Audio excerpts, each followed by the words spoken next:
കർണാടക ധർമ്മസ്ഥലയിലെ തെളിവെടുപ്പിൽ നിന്ന് പോലീസിന്റെ ദുരൂഹ പിന്മാറ്റം. സാക്ഷി സ്ഥലത്തെത്തിയെങ്കിലും പോലീസ് എത്തിയില്ല. തെളിവെടുപ്പിനായി വെളിപ്പെടുത്തൽ നടത്തിയ ശുചീകരണ തൊഴിലാളി സ്ഥലത്തെത്തിയിരുന്നു.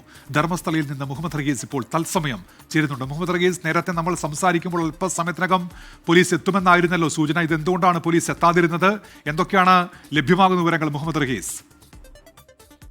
ഉന്മേഷ്, ഇത് തന്നെയാണ് ഇവിടുത്തെ ഒരു രീതി എന്നാണ് പൊതുവെ എല്ലാവരും പറയുന്നത്. അതായത് ഒരു കേസിലെ, ഒരു സുപ്രധാന കേസിലെ ഏറ്റവും പ്രധാനപ്പെട്ട വെളിപ്പെടുത്തൽ നടത്തിയ ആൾ, സാക്ഷി കോടതിയുടെ മുന്നിൽ അദ്ദേഹം തലയോട്ടികളുമായി ഒക്കെ എത്തിയ ഒരാൾ, അയാൾ റോഡിൽ വന്ന് ഏതാണ്ട് അരമണിക്കൂർ പോലീസിന് വേണ്ടി കാത്തുനിന്ന് മടങ്ങുന്ന ഒരു സ്ഥിതിയാണ് നമ്മളിപ്പോൾ ഇവിടെ കണ്ടത്.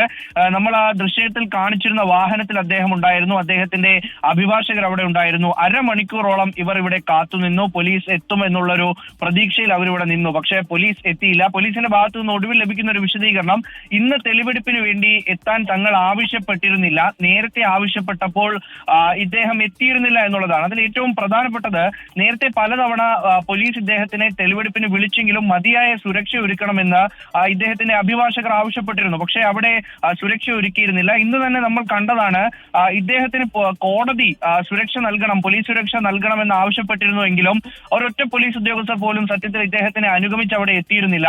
ഇദ്ദേഹം എത്തിയതിനു ശേഷം മാത്രമാണ് മഫ്തിയിൽ 1-2 പോലീസുകാർ അവിടെ വരുന്നു, അവർ അവിടെ മാറി നിൽക്കുന്നു. പിന്നീട് ഇദ്ദേഹം അടങ്ങിയപ്പോൾ അവരും തിരിച്ചു പോകുന്നു. അങ്ങനെ ഒരു കാഴ്ചയാണ് നമ്മൾ അവിടെ നിന്ന് കണ്ടത്.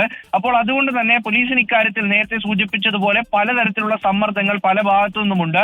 ആ സമ്മർദ്ദങ്ങൾക്കൊക്കെയും അടിമപ്പെട്ടാണോ ഇവിടുത്തെ പോലീസ് പ്രവർത്തിക്കുന്നത് എന്ന് ഈ സമയത്ത് സംശയിക്കേണ്ടി വരും. അത് കാലങ്ങളായിട്ടുള്ള ഇവരുടെ ആരോപണവുമാണ്. അപ്പോൾ അത്തരത്തിലൊരു കാഴ്ചയാണ് നമ്മളിപ്പോൾ നേരെ കണ്ടത്.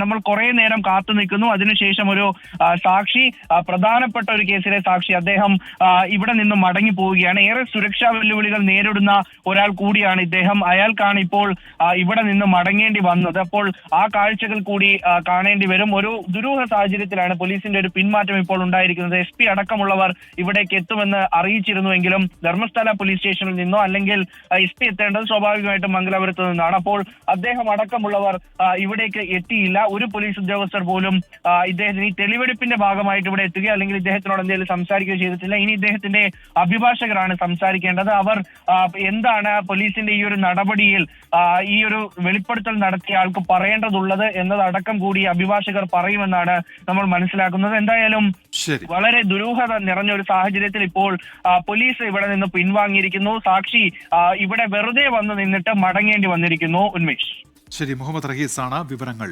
നൽകിയത്.